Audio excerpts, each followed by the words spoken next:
Bonjour à tous, merci d'assister à cette session qu'on a orientée autour de la donnée. On a beaucoup parlé d'IA, mais on considère qu'il n'y a pas de bonne IA sans bonne data. Donc la gestion de la donnée, le management de la donnée dans les organisations est quelque chose de fondamental et on va en parler en détail aujourd'hui.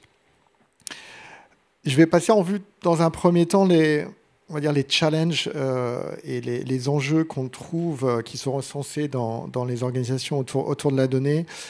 Et aujourd'hui, en 2025, on constate que beaucoup de sujets d'enjeux restent autour de l'accès à la donnée, l'accès à une donnée temps réel. Aujourd'hui, elles sont souvent livrées avec beaucoup de délais et il y en a beaucoup. Et donc, pouvoir accéder à la bonne donnée au bon moment reste un sujet important. Et les problèmes sous-jacents, pouvoir identifier la donnée qui est souvent éparpillée un peu à droite à gauche, dans une, voire plusieurs data platforms sur le cloud, dans des CRM par exemple. Donc la fameuse vue unifiée du client qui a une certaine vérité dans le CRM, une autre vérité dans le système post-sales et encore une autre dans le système SAP Finance. Ce sujet-là, avoir cette vérité unique reste un sujet. D'accord. Donc ça, c'est IDC qui le dit ici, donc on le voit dans ces chiffres. Et si on zoome un petit peu sur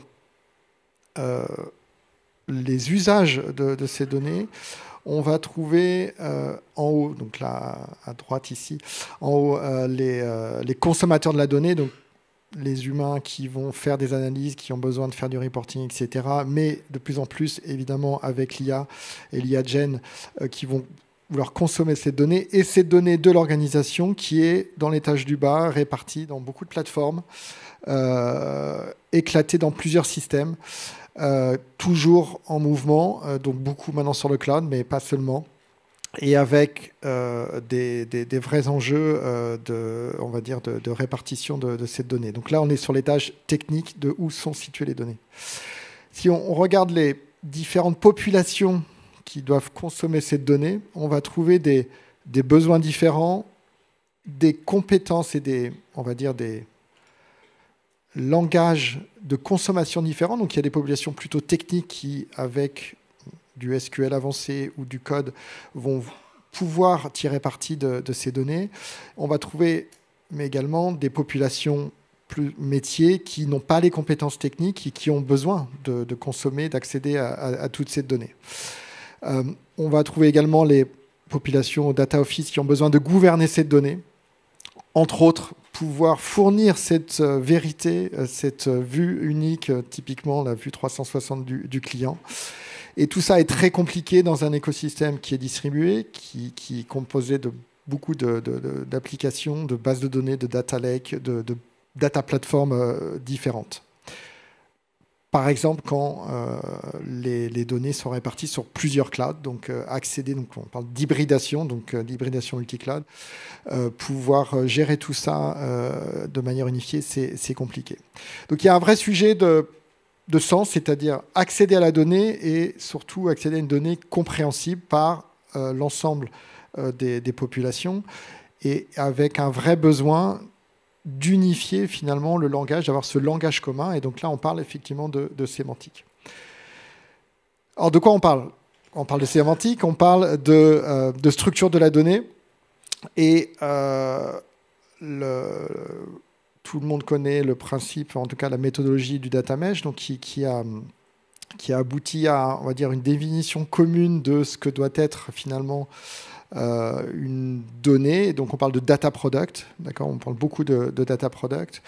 Et on voit ici sur votre gauche, si on compare, on va dire, la donnée à un liquide qui est toujours en mouvement, on va trouver des structures qui ont permis de stocker cette donnée de manière brute, de manière, on va dire, filtrée, de manière plus ou moins organisée, avec des data platforms, des data lakes, etc., etc. Et si on on fait le tour sur ce qui va composer finalement ce data product. On va trouver la matière en tant que telle, on va trouver le contenant, on va trouver l'information, on va dire l'étiquetage autour de cette donnée, la distribution, comment on va l'exposer, et enfin, comment on va la promouvoir, comment on va faire la promotion, donc au travers typiquement de ce qu'on appelle le data marketplace. Donc, c'est tout ça qui compose un data product. Donc, on parle vraiment de cycle de vie du data product, avec au départ donc, la notion de design, donc pouvoir définir ces data products, de pouvoir les embouteiller, donc les mettre dans le bon contenant, pour ensuite pouvoir les distribuer avec la bonne politique, avec la bonne gouvernance, pour dire qui peut consommer quoi, etc. Et on voit un vrai besoin de pouvoir gérer ça de manière unique et unifiée dans l'organisation, de pouvoir maîtriser l'accès, la sécurité de manière, on va dire, centralisée. Et tout ça indépendamment finalement des plateformes techniques qui sont utilisées à un instant T, mais qui continuent d'évoluer. Et donc un vrai sujet de pouvoir décorréler finalement la définition et la gestion de ce cycle de vie des data products des sous-jacents, on va dire, techniques et du moyen de consommation. D'accord. Beaucoup de challenges sont dus au fait qu'on est trop lié à une plateforme technique pour pouvoir gérer ce genre de choses. Et c'est assez rare, finalement, les organisations qui gèrent tout dans une seule plateforme technique de stockage. Il y a en général beaucoup de plateformes et c'est toujours en mouvement. Et donc, derrière les enjeux de ce langage, on va dire, universel, les enjeux d'une sémantique universelle, c'est pouvoir transformer la donnée, donc la data, en quelque chose, en intelligence, donc consommable par l'ensemble des utilisateurs, que ce soit des applications, que ce soit de l'IA derrière, qui consomment, ou des utilisateurs métiers plus ou moins techniques. Les data products, on vient d'en parler, qui peuvent après être assemblés entre eux pour donner des data products composés, jusqu'au modèle typiquement qui va utiliser ces différents data products, donc typiquement des modèles de prédiction de panne sur un réseau d'eau ou d'électricité, ce genre de choses. Et enfin, pouvoir derrière publier, on va dire promouvoir en vrai, sous un mode vraiment self-service, c'est-à-dire de pouvoir, en restant tout cela, en le maîtrisant, l'accès, de pouvoir dire qui peut consommer quoi, sans faire appel à l'IT et repartir dans des cycles de projets, d'intégration, de déplacement de la donnée, etc. Les stratégies data, les architectures data qui sont adoptées aujourd'hui, là je fais un petit peu d'histoire. On va trouver ici, on va dire, les vagues technologiques qui avec toujours en tête un but de centraliser ces données.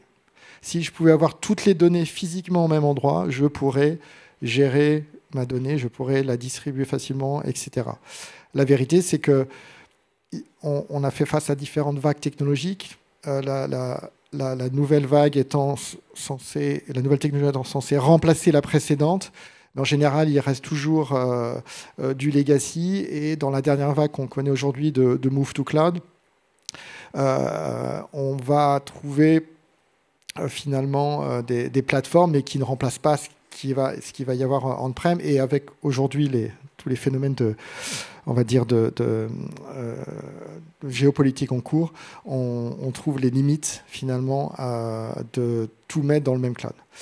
Et donc on se retrouve avec une histoire sans fin de création de dettes techniques et avec toujours vouloir refaire sur les vagues précédentes.